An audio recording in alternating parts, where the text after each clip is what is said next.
4 common force आप last class में देख लिए थे। फर्स्ट फोर्स का नाम था wait of the, second force normal reaction, third force tension in the string और फोर्थ फोर्स स्प्रिंग फोर्स था कि नहीं। अब नेक्स्ट टर्म हम लोग डिफाइन करेंगे इनर्शिया। नेक्स्ट टर्म डिफाइन कीजिए इनर्शिया, INERTIA। कोई भी बॉडी यदि रेस्ट कंडीशन में है तो वह रेस्ट में ही रहना पसंद करता है, और यदि कांस्टेंट वेलोसिटी से मूव करे तो वह चाहेगा कि कांस्टेंट वेलोसिटी से ही मूव करते रहें। बॉडी का जो यह टेंडेंसी है कि जिस कंडीशन में है उसी कंडीशन को मेंटेन रखे, बॉडी का यह टेंडेंसी या बॉडी का यह प्रॉपर्टी, उसका इनर्शिया कहलाता है। क्या कहलाता है? और यह इनर्शियल प्रॉपर्टी लिविंग और नॉन लिविंग दोनों तरह के ऑब्जेक्ट में पाया जाता है। आप सोए हुए हो तो फिर इच्छा जनरली नहीं होती है कि, लेकिन हर बार यह एप्लीकेबल हो जरूरी नहीं है। आप यदि पढ़ रहे हो, हाँ, तो पढ़ते रहने का टेंडेंसी मेंटेन रह नहीं पाता है, ठीक है क्या। लेकिन नॉन लिविंग में यदि मोशन से रिलेटेड देखे तो यदि मोशन में है तो चाहेगा मोशन में ही रहना, और रेस्ट में है तो रेस्ट में ही रहना, ठीक है क्या। जब तक आप एक्सटर्नल फोर्स लगा करके उस कंडीशन को चेंज नहीं कर रहे हैं तब तक वो अपने कंडीशन को मेंटेन रखना चाहेगा, ठीक है क्या। तो इनर्शिया के बारे में लिखेंगे it is the property of any body by the virtue, VIRTUE, virtue of which it tries to retain, RETAIN, its a state of rest or of uniform motion. It is the property of any body या object, मतलब या किसी भी body या object का क्या है? Property है, गुण है। बाय द वर्च्यू ऑफ, इसका मतलब जिस कारण से यह क्या करना चाहेगा, तो अपने स्टेट ऑफ रेस्ट या स्टेट ऑफ यूनिफॉर्म मोशन को रिटेन रखना चाहेगा, मतलब जैसा है वैसा ही मेंटेन करके रखना चाहेगा, उसी को रिटेन बोलेंगे या नहीं बोलेंगे। नेक्स्ट हेडिंग देंगे इनर्शिया के बाद Newton's first law of motion. जो फर्स्ट लॉ है उसको first law of Newton's first law of motion, second को Newton's second law of motion और थर्ड लॉ को न्यूटन्स। तो अभी हम लोग देखेंगे न्यूटन का मोशन से रिलेटेड फर्स्ट लॉ। न्यूटन का कहना था कि कोई भी बॉडी यदि रेस्ट में हो, कोई भी बॉडी किस कंडीशन में हो, एक बॉडी दिखा दिए हैं और यह रेस्ट में है तो इसका वेलोसिटी भी चाहे यू का वैल्यू क्या कर दे, 0, वेलोसिटी को भी ही बोल लेते हैं, तो इसका वेलोसिटी भी क्या हो, तो यह रेस्ट कंडीशन में है कि नहीं। या फिर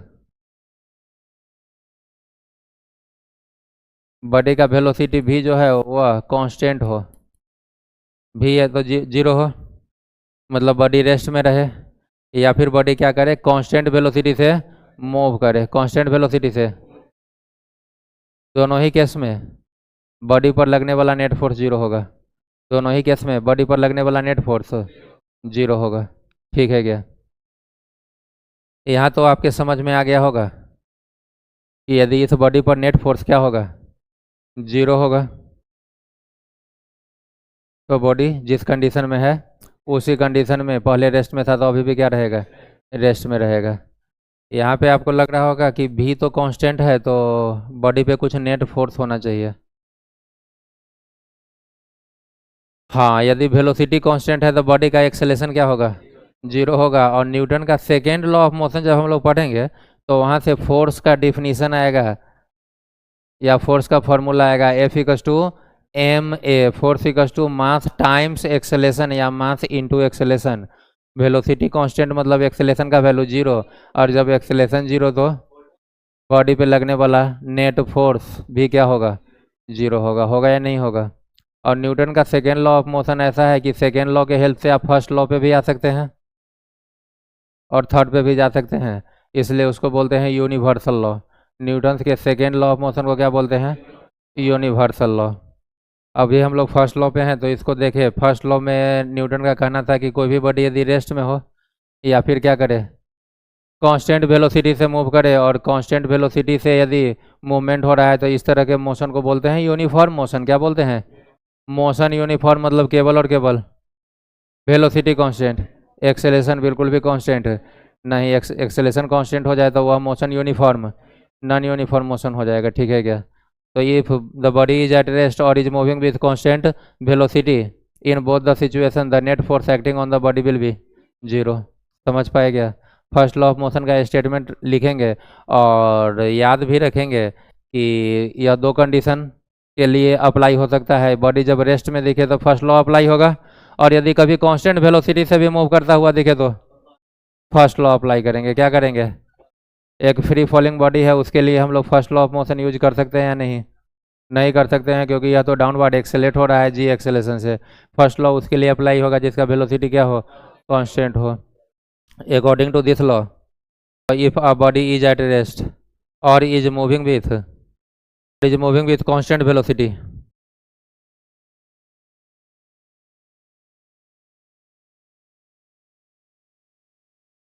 कमा then the net force acting on the body is zero. Body rest में है, इसका मतलब ना इसके पास वेलोसिटी है ना एक्सेलेशन है, और कांस्टेंट वेलोसिटी है तो वहाँ भी एक्सेलेशन। तो इसी को एक लाइन में यदि लिखना चाहें तो that is if A equals to zero, A equals to, यह दोनों सिचुएशन को एक साथ दिखाएं तो क्या हो जाएगा, ए इक्वल्स टू जीरो, एफ या एफ नेट इक्वल्स टू, होगा या नहीं होगा?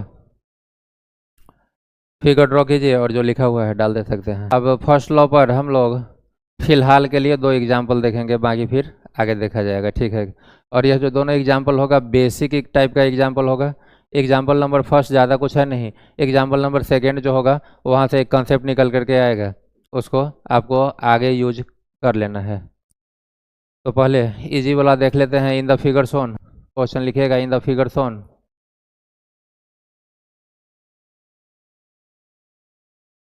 Find the tension in the string, find the tension in the string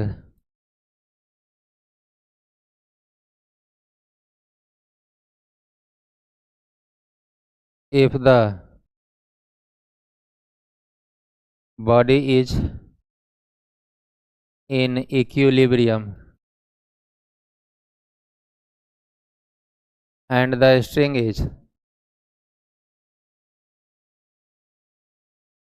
massless and inextensible,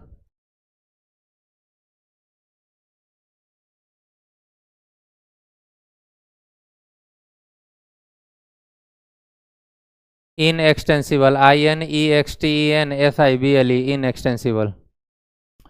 question समझना स्टार्ट करते हैं। बोला है कि जो इन the figure shown find the tension in the string. आपको दिख रहा होगा ऊपर एक सीलिंग है, छत वगैरह, और स्ट्रिंग का एक इंड छत से कनेक्टेड है और स्ट्रिंग के दूसरे इंड पर कैपिटल एम मास का एक ऑब्जेक्ट अटैच्ड है कि नहीं है। अर्थ चाहेगा इस बॉडी को कहाँ ले जाना, नीचे, तो यह बॉडी भी अपने साथ चाहेगा लोअर इंड को कहाँ ले जाना, नीचे की तरफ। तो लोअर इंड पर नीचे की तरफ फोर्स, और रस्सी में जो फोर्स डेवलप होता है उसको बोलते हैं टेंशन, और यह सीलिंग चाहेगा उसको कहाँ खींच के रखना। तो दोनों तरफ से इलोंगेट किया जा रहा है बॉडी में, ये रस्सी में टेंशन डेवलप हुआ होगा या नहीं। और वो टेंशन कितना डेवलप हुआ, उसी टेंशन टी का वैल्यू पूछ रहा है। वैल्यू दिया केवल किसका है, कैपिटल एम का। इसका मतलब जो भी आंसर आएगा वह किसके टर्म में, एम के टर्म में आएगा। और कहीं यदि acceleration due to gravity G वगैरह आ जाए तो वह सही है कि गलत है। जी नॉन क्वांटिटी क्या नॉन क्वांटिटी, नॉन क्वांटिटी है जी, तो फिक्स चीज़ है कि नहीं है। उसके बाद बोला है string is massless, string is मतलब स्ट्रिंग का अपना कोई मास कंसीडर अभी नहीं करना है। एंड इन एक्सटेंसिबल, इसका मतलब है खींचने के कारण उसका लेंथ चेंज नहीं होगा, तो उसको बोलेंगे इन एक्सटेंसिबल। एक टर्म और यूज किया है कि बॉडी जो है अटैच्ड वह इक्विलिब्रियम में है। इक्विलिब्रियम में होना मतलब नेट फोर्स जीरो होना, नेट फोर्स, और नेट टॉर्क भी जीरो होना, नेट। अभी इस पूरे चैप्टर में टॉर्क नाम का कोई चीज़ आएगा नहीं, तो फिलहाल आप मान ले सकते हैं नेट फोर्स जीरो को ही इक्विलिब्रियम। लेकिन कंप्लीट इक्विलिब्रियम में तब बोला जाता है बॉडी जब नेट फोर्स जीरो। और नेट फोर्स जीरो तो दो कंडीशन में, या तो जैसा रुका हुआ दिख रहा है रुका रहे, और यदि मूव करता तो कैसे मूव करता है, कांस्टेंट वेलोसिटी से, तो उस समय भी नेट फोर्स क्या रहता है, जीरो। अभी देखें न्यूटन के फर्स्ट लॉ ऑफ मोशन से। और नेट टॉर्क जीरो मतलब बॉडी रोटेटिंग टेंडेंसी नहीं रहे, तो यहाँ पर आपको दिख रहा होगा कि रोटेट वगैरह करने का भी कोई चांस नहीं है, तो बॉडी इक्विलिब्रियम में बोला जाएगा, ठीक है क्या। अब इस तरह के क्वेश्चन या न्यूटन्स लॉ ऑफ मोशन से रिलेटेड क्वेश्चन को सॉल्व करने के लिए हम लोग क्या करते हैं कि सिस्टम में जिस बॉडी का भी मास दिखे, जनरली कभी कभी मासलेस का भी काम करना पड़ जाता है। जनरली पहले आप क्या कीजिए कि जिस बॉडी के लिए मास हो उसको आप सिस्टम से बाहर निकाल लीजिए, क्या कर लीजिए, तो उस बॉडी कैपिटल एम के पास क्या है, अपना मास है कैपिटल एम, इसको बाहर निकाल लिए। और आपने जो मैकेनिक्स का कॉमन फोर्स पढ़ा, टोटल 4 टाइप का, weight of the body, tension, normal reaction, spring force, तो जो भी एप्लीकेबल हो along with direction of that force, force का वैल्यू भी और उसका डायरेक्शन भी उसमें दिखा लीजिए। और वह पूरा फोर्स डायरेक्शन के साथ जो फोर्स वाला डायग्राम होगा उसको हम लोग बोलते हैं फ्री बॉडी डायग्राम, क्या बोलते हैं। इसका मतलब जो भी मासी पार्टिकल है सिस्टम से उसको बाहर निकाल करके उसका फ्री बॉडी डायग्राम ड्रॉ कर लीजिए, क्या ड्रॉ कर लीजिए,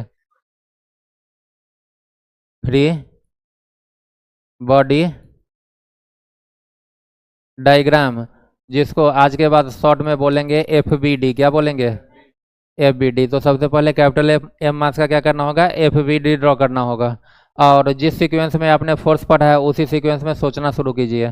पहला आपका मैकेनिक्स का कॉमन फोर्स क्या था, वेट ऑफ द बॉडी, यह एम मास का ऑब्जेक्ट है, इस पे अर्थ फोर्स लगाएगा या नहीं लगाएगा, और जो फोर्स लगाएगा उसका मैग्नीट्यूड होगा mg, फोर्स का मैग्नीट्यूड होगा mg। एक्सेलेरेशन पूछा जाता तब जी, फोर्स कितना होगा mg, किधर की तरफ, और जो अर्थ फोर्स लगाएगा mg डाउनवर्ड, उसी फोर्स को क्या बोलते हैं, बॉडी का वेट बोलते हैं, बॉडी का क्या बोलते हैं, वेट बोलते हैं। तो सबसे पहला force weight of the body capital mg किधर की तरफ, डाउनवर्ड।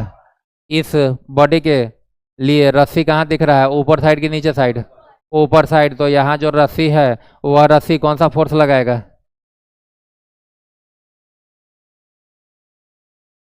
टेंशन लगाएगा। रस्सी का के फोर्स को क्या बोलते हैं, टेंशन या टेंशन इन द स्ट्रिंग। और रस्सी क्या चाहेगा, इस मास को नीचे धकेल देना या ऊपर की तरफ खींचकर ऊपर की तरफ, तो टेंशन का डायरेक्शन बॉडी से अवे ऊपर की तरफ ले लेंगे या नहीं। थर्ड फोर्स था आपका नॉर्मल रिएक्शन, थर्ड फोर्स था नॉर्मल रिएक्शन, किसके कारण डेवलप होता है, कॉन्टैक्ट के कारण। तो यहाँ पर यह बॉडी किसी अदर बॉडी के कॉन्टैक्ट में है क्या, आप बोल सकते हैं कि सर यह रस्सी के कांटेक्ट में है, तो रस्सी के कांटेक्ट में है तो उसके लिए आप नॉर्मल नहीं क्या ले चुके हो, रस्सी का फोर्स, टेंशन तो ले ही चुके हो। तो किसी अदर बॉडी, और ऐसे भी इसको बॉडी कंसीडर नहीं कर सकते, मासलेस है, क्या है। हाँ, इसके नीचे यदि कोई सरफेस रहता है जिसके ऊपर यह रखा रहता है एम मास, तो यह सरफेस कैपिटल एम पे क्या करता है, नॉर्मल रिएक्शन लगाता है या नहीं लगाता है।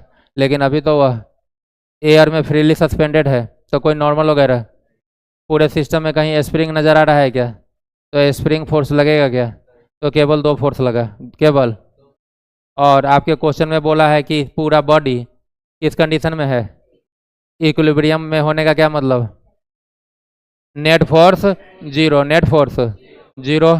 और नेट फोर्स जीरो का मतलब कि यह फोर्स और यह फोर्स दोनों का मैग्नीट्यूड क्या होना चाहिए, सेम होना चाहिए, क्या होना चाहिए, सेम होना चाहिए। डायरेक्शन तो अपोजिट दिख ही रहा है, 2 वेक्टर के लिए रिजल्टेंट जीरो होने का एक ही कंडीशन, दोनों का मैग्नीट्यूड और डायरेक्शन। तो इसका और इसका डायरेक्शन अपोजिट है, और चूंकि सिस्टम यदि इक्विलिब्रियम में है तो इसको मैग्नीट्यूड बाई इसके इक्वल होना होगा। तो यहाँ से जब आप लिखेंगे तो टी का वैल्यू क्या आ जाएगा, mg के इक्वल टी का वैल्यू।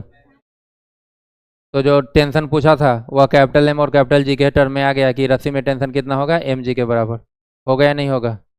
इसी चीज़ को करने का एक और उपाय, या फिर सारा फोर्स ऊपर ना लेकर के सारा फोर्स किधर ले लीजिए, नीचे की तरफ, और सबको ऐड कर लेंगे और उस नेट को किसके इक्वल कर लेंगे, ठीक है क्या। हम ऊपर करके दिखा देते हैं आपको, नीचे करके भी वही रिजल्ट आएगा। तो देखिए यह फोर्स ऑलरेडी किधर की तरफ है, ऊपर की तरफ, तो उसका वैल्यू कितना टी प्लस, अब इस हाँ ब्रैकेट में नीचे वाला फोर्स को किधर करना है, ऊपर, मतलब ठीक अपोजिट, तो एम जी क्या बन जाएगा, माइनस एम जी हो जाएगा कि नहीं हो जाएगा। नेट फोर्स दो ही फोर्स है, कितना के इक्वल, जीरो, या तो दो बार में कर लीजिए प्लस इंटू माइनस, माइनस करके उधर भेजिए या डायरेक्ट माइनस वाला को उधर भेज लीजिए, तो T equals to M G कि नहीं। यदि आप नेट नीचे लेते तो एम जी को पॉजिटिव लेते और टी को जब नीचे लाते तो minus T, M G minus T equals to zero. अब अगली बार हम लोग नेट फोर्स को नीचे की तरफ ले रहे हैं, तो नीचे वाला तो नीचे है ही, आप पॉजिटिव में ही लीजिए एम जी, और टी को नीचे ले आइए, टी को क्या ले लीजिए। और इससे कंफ्यूज नहीं होना सोमेन कि सर जब यह नीचे रहता था कंपोनेंट में हम लोग इसको एम जी ना बोल के माइनस एम जी बोलते थे। इसमें आप वह कंसेप्ट यूज कर सकते हैं कि या तो अप पॉजिटिव नहीं तो डाउन पॉजिटिव, लेकिन यदि डाउन पॉजिटिव तो आपको क्या ले लीजिए, नेगेटिव ले लीजिए, तो एम जी को ही पॉजिटिव मान लीजिए।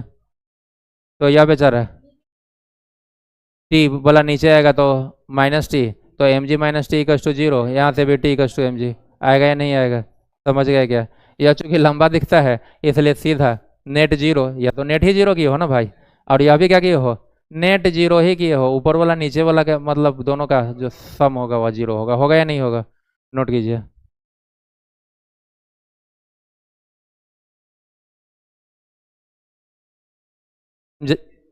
बोल बोल जल्दी बोल जल्दी बोल। अरे यह पूरा जिंदगी जो इधर बीतेगा ना न्यूटन्स का और फ्रिक्शन का, वो फ्री बॉडी डायग्राम में ही बीतेगा, तो उसमें कुछ परेशान मत हो। जल्दी से बोला गया, नोट कर लीजिए उसको, कीजिए फिर ताकि सेकंड क्वेश्चन कर लें, और दो एक ही दिन में निपटा लिए रहोगे तो फिर आगे से और क्लियरिटी आएगा।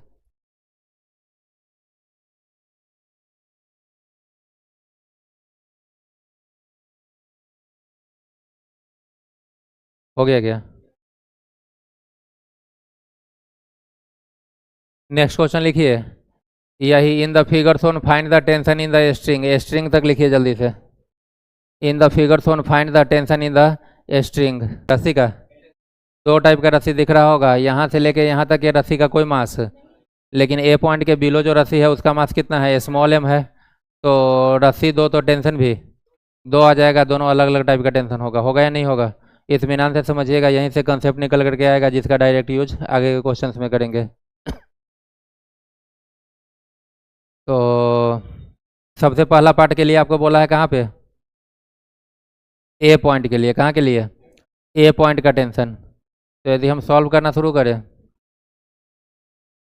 पार्ट ए, तो सबसे पहले ए बी डी ड्रॉ करोगे, और ए बी डी के लिए आप क्या करते हो, सिस्टम में जो बॉडी या मास दिख रहा है उसको सिस्टम से क्या कर लीजिए, और उस पर जो भी फोर्स पॉसिबल है उसको आप लिख लेते हो कि नहीं। तो मास किसके किसके पास है, एक तो कैपिटल एम के पास, और कैपिटल एम से पहले जो रस्सी है, कैपिटल एम से ए तक के बीच का रस्सी है उसके पास मास है या नहीं है, है। तो अर्थ इस, थोड़ा नीचे कर लीजिए इसको, अर्थ इस कैपिटल एम पे डाउनवर्ड फोर्स लगाएगा या नहीं लगाएगा, लगाएगा, कितना फोर्स लगाएगा, एम जी। अर्थ हमेशा एम मास के ऑब्जेक्ट पे कितना फोर्स लगाता है, किधर की तरफ, वर्टिकली डाउनवर्ड, तो अर्थ के कारण कैपिटल एम जी डाउनवर्ड। और इसके पास, इस रस्सी के पास मास है कि नहीं है, तो अर्थ इस मास पे फोर्स लगाएगा कि नहीं लगाएगा, लगाएगा, किधर की तरफ, डाउनवर्ड, कितना, स्मॉल एम जी। तो यह भी डाउनवर्ड, तो इसी में एक और डायरेक्शन दिखा देते हैं एम जी का, हाँ या ना। अर्थ तो इसको और इसको दोनों को किधर खींचना चाहेगा, नीचे कि नहीं। अब यह राशि क्या चाहेगा, इस बॉडी को किधर खींच के रखना, ऊपर की तरफ, तो रस्सी का टेंशन किधर डेवलप होगा, ऊपर की तरफ, पॉइंट ए के लिए किधर की तरफ, ऊपर की तरफ कि नहीं, ऐसा ही ना। अरे पॉइंट, ठीक पॉइंट ए के जस्ट ऊपर का रस्सी इसको क्या चाहेगा, पूरे सिस्टम को, इस एम मास और इस कैपिटल एम दोनों को किधर चाहेगा, तो यहाँ पर टेंशन किधर की तरफ, और कोई फोर्स लगेगा क्या,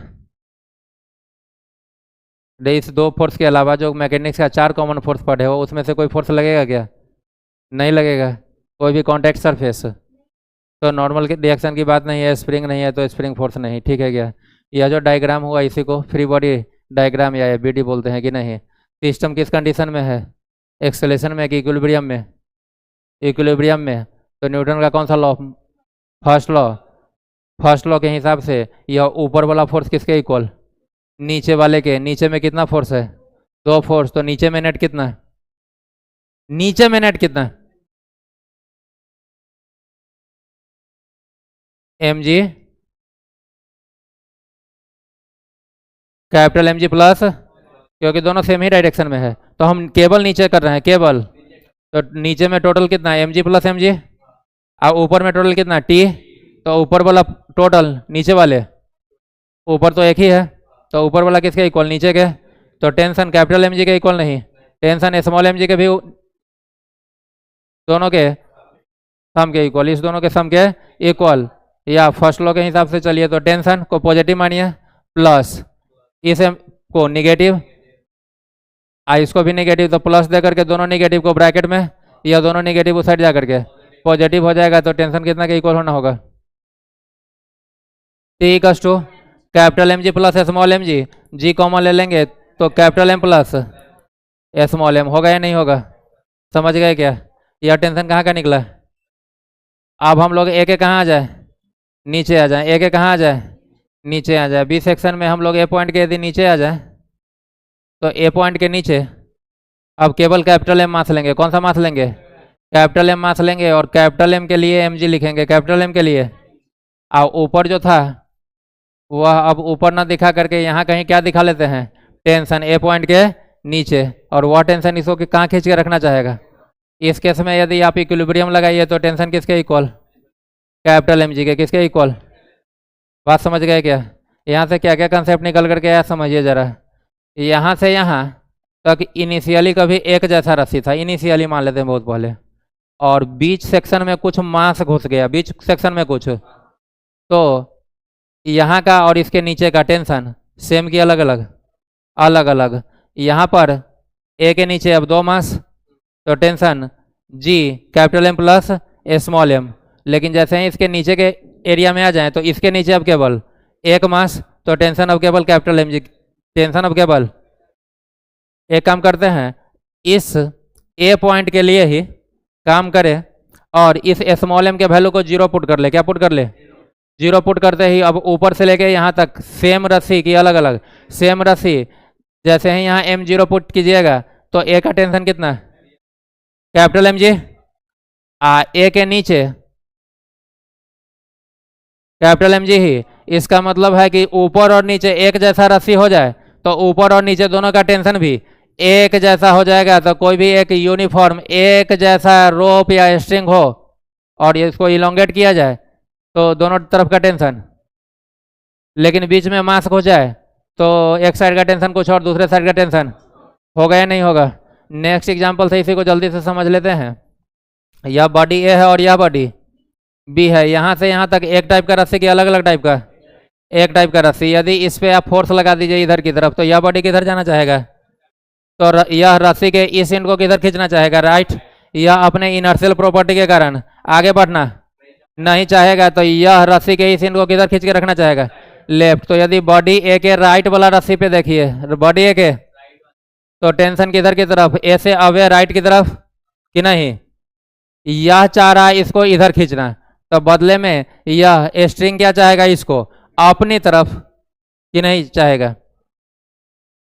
बी के लिए रस्सी लेफ्ट में है कि राइट में है, लेफ्ट में है, तो वह टेंशन किधर, बी से अब लेफ्ट की तरफ। और इसको भी क्या बोलना होगा, टी बोलना होगा।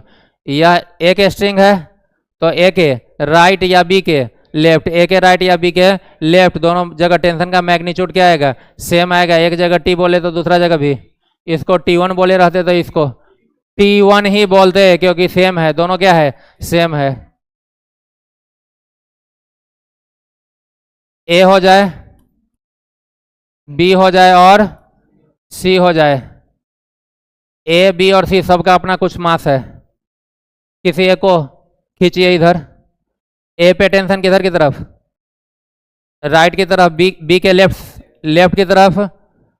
और इस टेंशन को टी बोले थे, इस टेंशन को, इसके राइट साइड में भी रस्सी है, टेंशन किधर की तरफ, राइट की तरफ।